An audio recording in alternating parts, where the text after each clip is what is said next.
monde! Donc pour le défi de ce mois-ci, on a décidé de vous parler du rappel. Donc pas n'importe quel rappel, le fameux rappel magique, le rappel d'urgence. Celui qui a l'épreuve de tout, peu importe quelle distraction il y a autour de vous ou de votre chien. Il va revenir à tout coup vers vous, telle une fusée dans l'espace.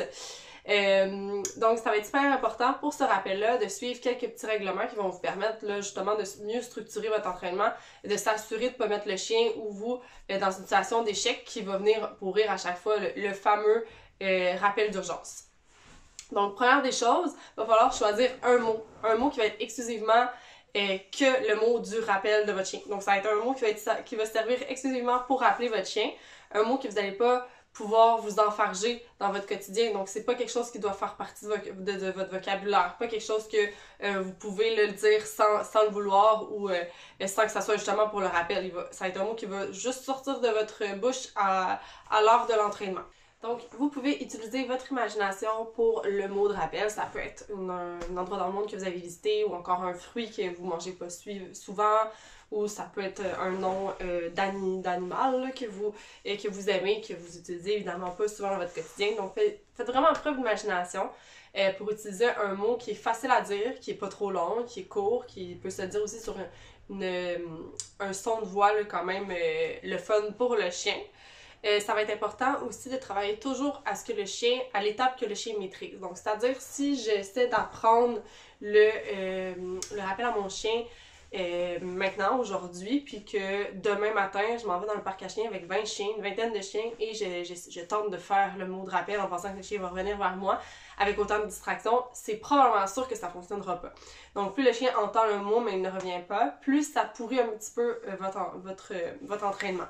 Donc, on veut vraiment s'assurer de suivre les étapes à la lettre, puis de vraiment y aller au rythme d'apprentissage du chien et non le vôtre. Donc, on a souvent tendance à vouloir aller super vite puis à avoir tendance à dire si mon chien fugue demain matin, peu importe quand je vais dire le mot, il va revenir. Mais non, ça doit s'apprendre, puis ça doit s'apprendre sur un ordre précis et en suivant des étapes précises pour justement éviter de mettre le chien en échec et vous aussi, puis devoir recommencer votre entraînement que ça va vous avoir pris hyper de temps à faire à zéro. Pour obtenir un rappel là, qui fait vraiment du sens, qui est à l'épreuve de pas mal beaucoup de choses, donnez-vous au moins 3 semaines et plus et si vous travaillez pratiquement à chaque jour pour l'entraînement.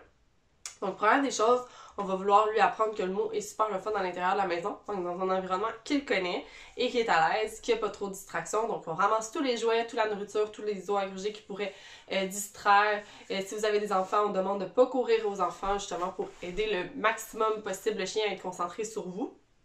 Puis, deuxième des choses, on va vraiment augmenter la valeur de ce qu'on donne normalement. Donc, si normalement vous avez tendance à donner la nourriture, les croquettes du chien à manger comme récompense, on va vraiment comme augmenter la valeur pour que ça soit la plus belle récompense du monde entier quand il entend ce mot-là. Donc, pour ma part, avec Ziggy, c'est du fromage que j'utilise, qui est vraiment, vraiment, vraiment sa gâterie préférée. Donc, vous pouvez y aller avec ça ou encore avec peut-être une gâterie plus santé comme du poulet bouilli ou de la vraie viande, du poisson ou des choses souvent plus humides, ça sent meilleur. Donc, le chien est beaucoup plus attiré vers ça. Donc, ça, je vous laisse assez à votre discrétion. Puis, c'est ça. Donc, ça va être important. Deuxième des choses, de ne pas montrer la nourriture d'abord au chien quand on le rappelle. Donc, si je dis mon mot de rappel puis que je lui montre que j'ai la nourriture, la journée où j'en aurai pas ou que je la montrerai pas avant qu'il revienne, il risque de pas venir. Donc, on essaie vraiment que la nourriture arrive une fois que le comportement a été produit, le comportement étant de revenir vers vous. On va essayer vraiment d'en faire un gros party, un gros jeu aussi avec le rappel pour que le chien ait du plaisir à revenir vers vous et non qu'il revienne un peu là, comme un ado blasé. On veut vraiment qu'il ait de la vitesse dans le rappel. Donc, ce que je vous suggère de faire à l'intérieur de la maison, si vous êtes deux, vous pouvez le faire à deux ou sinon seul, ça va être vraiment de se mettre à une courte distance de lui, de soit lui picher une croquette plate, puis de dire votre mot, de le rappeler, de l'encourager à revenir, de lui donner la récompense super le fun. Pour ce qui est de la croquette plate, vous pouvez pour l'instant, les premières étapes, lui laisser la manger. Donc c'est comme une distraction qu'il peut manger pour le moment. C'est vraiment plus pour lui apprendre le mouvement, le retour vers vous qui est toujours plus payant que ce qu'il fait. Puis vous pouvez faire ça là, comme quelques minutes, le maximum de 2-3 minutes. Vous pouvez également le faire à deux à l'intérieur de la maison.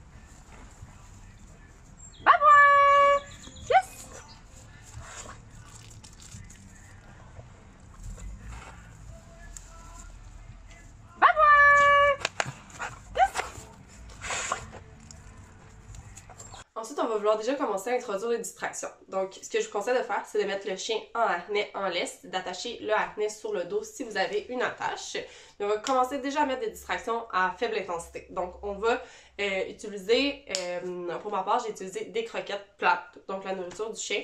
Je l'ai lancé plus loin. Puis, j'ai gardé l'attention si mon chien avait un intérêt vers la nourriture. Puis, aussitôt que je dis le mot de rappel, il doit revenir vers moi et c'est la grosse paye. Ça se peut qu'au début, si vous avez travaillé moins d'étapes avant ça, le chien ait comme plus envie d'aller voir la nourriture au sol. On tire pas à l'inverse, on fait juste garder l'attention, on veut pas rendre ça désagréable pour le chien. On veut pas rendre ça, on veut pas ajouter de la douleur ou quoi que ce soit. Donc, c'est pour ça que l'outil doit être confortable, celui que vous utilisez. Puis, on l'encourage. Donc, on dit une seule fois le mot de rappel, puis après ça, go, go, go, go, go. On met vraiment comme plein d'énergie pour que le chien revienne vers nous. Une fois qu'il revient vers nous, c'est la grosse paye qui sort versus ce que vous avez pu lancer. Ensuite, ce qu'on va faire, c'est qu'on va utiliser le même principe quand ça va être maîtrisé. Évidemment, chaque étape doit être maîtrisée avant de passer à la suivante. On va faire le même principe, mais avec une longe, donc une plus longue laisse. Donc, le chien va devoir aller plus loin avant de revenir vers vous. Donc, on ajoute de la distance avec la distraction, puis l'humain, puis la commande. Donc, ce qui ajoute de la difficulté aussi dans l'exercice. Bye bye!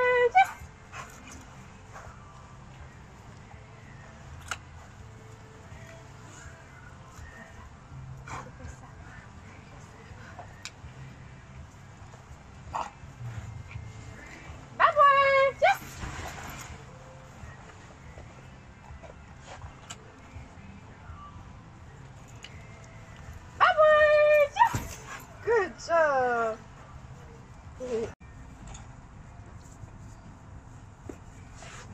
Bye bye! Yes!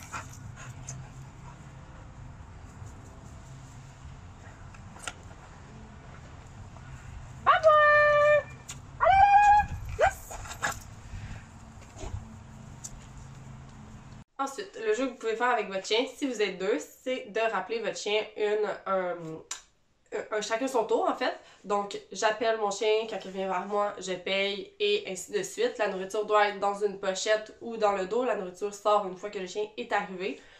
On met vraiment beaucoup d'entrain. N'oubliez pas, il faut que ça soit un jeu. Donc plus qu'il y a du jeu, plus qu'en plus il y a de la nourriture, plus on augmente les chances que le chien revienne en tout temps vers nous. Bye bye. Yes.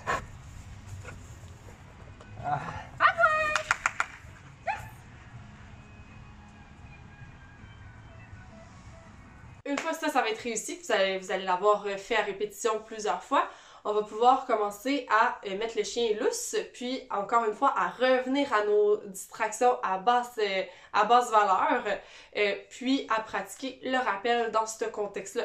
Donc, dans la vidéo, je vais montrer une carotte qui est un jouet interactif dans mon chien qui n'a pas beaucoup d'intérêt.